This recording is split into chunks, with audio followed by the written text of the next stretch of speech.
தொட்டு தொடரும் ஒரு பட்டு பாரம்பரியம். ராஜ்மஹால், மதுரை. குமுதம் பக்தி நேயர்கள் அனைவருக்கும் இனிய நல்வாழ்த்துக்கள். எல்லோரும் நன்றாக இருப்பீர்கள். இப்போது 2025 மார்ச் மாதம் மேஷம் முதல் மீனம் வரையிலான 12 ராசிக்காரர்களுக்கு எப்படிப்பட்ட சாதக பாதக அமைப்புகளை தரும் அப்படிங்கிறத பார்த்துடலாம். முதல்ல மேஷம். மேஷராசிக்காரர்களுக்கு நல்ல பலன்கள் தரக்கூடிய அமைப்புகளில் தான் இந்த மார்ச் மாதம் ஆரம்பிக்குது. அவயோக கிரகங்கள் என்று சொல்லப்படக்கூடிய சனி, புதன், சுக்கிரன் அப்படி ஒன்றும் ஒரு மாதிரியான நிலைமையில் இருக்கக்கூடிய அதே நேரத்தில் உங்களுடைய ராசிக்கு யோகங்களை தரக்கூடிய சூரிய, சந்திர, ராகு, குரு போன்ற இந்த கிரகங்கள் மிகப்பெரிய நல்ல அமைப்பில் இருக்குது. அதனால் பெரிய கஷ்டங்கள் நஷ்டங்கள் எதுவும் இல்லாத ஒரு சுபமான நல்ல மாதமாகவே இந்த மாதம் அமையும். மாதம் முழுவதுமே ராசிநாதன் 3ஆம் இடத்தில் இருக்கிறார். ராசிநாதன் 3ஆம் இடத்தில் இருக்கிறதுன்றது, அதுவும் பாபராகி இருக்கிறதுன்றது முயற்சிகளை பலிக்க வைக்கக்கூடிய ஒரு நல்ல தன்மையான ஒரு அமைப்பு. அவரவர்களுடைய வயது, தகுதி, இருப்பிடத்திற்கு ஏற்றாற் போல அப்படியே நல்லவைகள் நடக்கக்கூடிய தன்மைகள் நிச்சயமாக இருக்கும். எது எதெல்லாம் உங்களுக்கு கிடைக்கணுமோ அதெல்லாம் கிடைக்கக்கூடிய தன்மைகள் கண்டிப்பாக மேஷராசிக்காரர்களுக்கு இப்போது உண்டு. இதனை எடுத்து பார்த்தீங்கன்னா, இந்த மாதம் நடக்கக்கூடிய இந்த மாதத்தில் தான் 29ஆம் தேதி கடைசி அமைப்பில் மேஷராசிக்காரர்களுக்கு 7.5 சனி என்கின்ற ஒரு அமைப்பு வருது. இந்த 7.5 சனி எதையாவது கெடுதல்களை செஞ்சிருமாங்க ஐயா அப்படின்னு பார்த்தீங்கன்னா, சர்வ நிச்சயமாக இல்லை. ஒரு 50 வயது தாண்டிய மேஷராசிக்காரர்களுக்கு இந்த வரக்கூடிய 7.5 சனி நல்ல விதமான சொத்து சேர்க்கை, பொருள் சேர்க்கை, வீடு வாகன சேர்க்கை, ஒரு பிள்ளைங்களுக்கு கல்யாணம் பண்ணி வைக்கிறது, சுப செலவுகள் வாங்கிறது, வீடு வாங்கிறது, நிலம் வாங்கிறது போன்ற அமைப்புகளை செய்யும். அதே நேரத்தில் 30 வயதுகளுக்கு உள்ளே இருக்கக்கூடிய ஒரு 40 வயது 30 வயதில் இருக்கக்கூடிய இளைஞர்களுக்கு முதல் சுற்று 7.5 சனியாக வந்தாலும் கூட முதல்ல விரைய சனியாக தானே வராரு. ஒரு 2.5 வருஷம் கெடுபலன்களை செய்ய மாட்டார். 2027ஆம் ஆண்டு வரக்கூடிய அந்த சனிப்பெயர்ச்சியின் மூலமாகத்தான் மேஷராசிக்காரர்களுக்கு ஜென்ம சனி வருகிறது. அப்போது தான் பிரச்சனைகள் வரும். அதனால் தேவையில்லாமல் மேஷராசிக்காரர்கள் 7.5 சனியை பற்றி கவலைப்பட்டு கொண்டிருக்க தேவையில்லை என்பது தான் உண்மை. 6ஆம் இடத்துல கேது இருக்கிறதுன்றது கடன், நோய், வம்பு, வழக்கு, அசிங்கம், கேவலம் போன்றவைகளை விலக்கி வைக்கக்கூடிய ஒரு அமைப்பு. அதனால் சமீப காலத்தில் இன்னும் ஒரு 2 வருஷத்திற்கு பெரிய தொல்லைகள் எதுவும் மேஷராசிக்காரர்களுக்கு கண்டிப்பாக இருக்காது. ஆகவே தொட்டது துலங்கக்கூடிய நல்ல அமைப்புகள் உண்டு. 7.5 சனி வர்றதுனால என்ன நடக்கும்? மாற்றங்கள் நடக்கும்.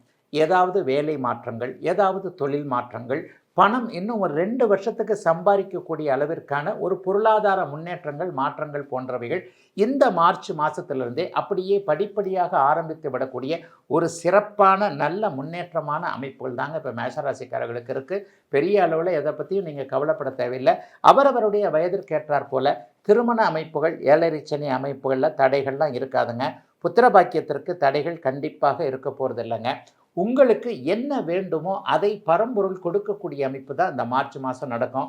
டக்குன்னு 2015, 16, 17 அஷ்டமச்சனியில் அவ்வளோ கஷ்டப்பட்டமே, அது மாதிரியான அமைப்புகள் எதுவும் வந்துருமோ அப்படின்ட்டு மேஷராசிக்காரர்கள் தங்களை தாங்களே ஒரு மாதிரியாக குறைத்து கொள்ள தேவையில்லாமல் நீங்கள் செய்யக்கூடிய முயற்சிகள் பலித்து சொந்த பந்தங்களிடம் இதுவரைக்கும் இல்லாத அளவிற்கு ஒரு இணக்கம் வரக்கூடிய சூழல், அண்ணன் தம்பி, அக்கால் தங்கை உறவுகளிடம் நல்லவைகள் நடக்கக்கூடிய அமைப்பு இந்த மாதத்துக்கு சொல்கிறேன்.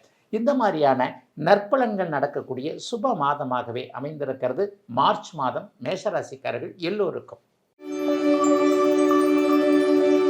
ரிஷபம். ரிஷபராசிக்காரர்களுக்கு இந்த மாதம் முழுவதும் சுக்கிரனும் குருவும் பரிவர்த்தனை அடைந்திருக்கக்கூடிய ஒரு சுபமான யோகமான நல்ல மாதங்க. ராசிநாதன் உச்சமோடு அங்கே பரிவர்த்தனையும் அடைந்திருக்கிறார். அப்போ ராசிநாதன் உச்சத்தை அடைந்திருக்கிறார் அப்படின்னாலே என்ன நடக்கும்னு பார்த்தீங்கன்னா, மனசு கொஞ்சம் தெளிவாக இருக்குங்க. எல்லா நிலைகள்லையும் மனம் சற்று தெளிவாக இருக்கக்கூடிய தன்மைகள் இப்போது உண்டு. மனசு தெளிவாக இருந்தால் என்ன நடக்க போகுது? தெளிவான முடிவு எடுப்பீங்க. ஒரு எது தேவை, எது தேவையில்லை, எது நல்லது, எது கெட்டது, யார் நல்லவர், யார் கெட்டவர் என்பது போன்ற விஷயங்களில் இப்போது அத்தனை ரிஷபராசிக்காரர்களும் அப்படியே ஒரு தெளிவான முடிவுகள் எடுக்கக்கூடிய தன்மை, தீயவைகளை தள்ளி வைக்கக்கூடிய அமைப்புகள் இப்போது கண்டிப்பாக உங்களுக்கு உண்டு. அதனால் எதை பற்றியும் கவலைப்படாமல் காரியத்தை மட்டுமே சரியாக செய்ய வேண்டிய அமைப்புகள் இருக்கக்கூடிய சுப மாதமாக இந்த மாதம் அமைஞ்சிருக்குங்க. 2-11ஆம் இடம் வலுத்திருந்தாலே 11ஆம் இடம் வலுத்திருந்தாலே என்ன நடக்கும்னு பார்த்தா வெற்றிகள் கிடைக்கக்கூடிய அமைப்பு உண்டு.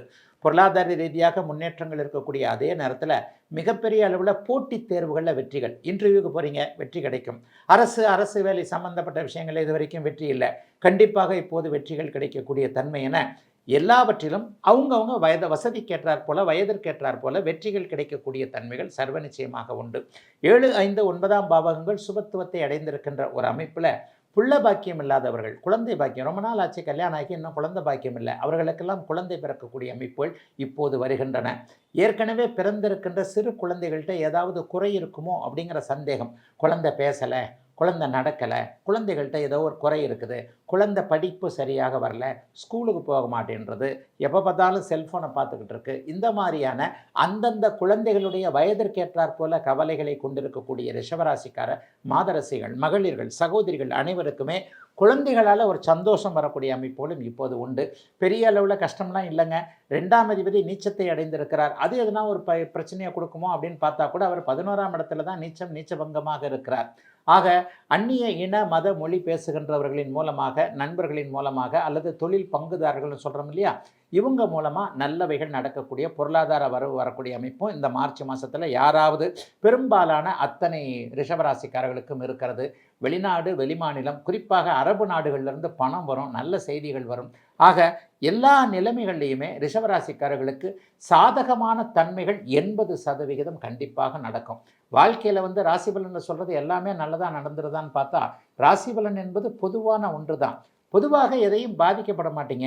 ஒரு சில பாதிப்புகள் இருப்பதை போல ஒரு சம்பவங்கள் நடந்தாலும் ராசிநாதன் உச்சத்தை அடைந்திருக்கின்ற காரணத்தினால் அதை கட்ஸோடு எதிர்கொள்ளுவீங்க. ஒரு பிரச்சனை வருது, அந்த பிரச்சனையை நீங்கள் எப்படி சமாளிக்கிறீங்கன்றதை பொறுத்து தான் அதோடைய தாக்கம் இருக்கும். எதையும் சமாளிக்கக்கூடிய யோக மாதம் ரிஷபராசிக்காரர்கள் எல்லோருக்கும் இந்த 2025 மார்ச் மாதம். 70 ஆண்டுகால பாரம்பரியத்திலிருந்து ஒரு புதுமையின் குரல், தமிழர்களின் வாழ்வியலோடு கலந்துவிட்ட குடும்பத்தின் புதிய அடையாளம். குமுதம் நியூஸ் 24/7 தொட்டு தொடரும் ஒரு பட்டு பாரம்பரியம். ராஜ்மஹால், மதுரை.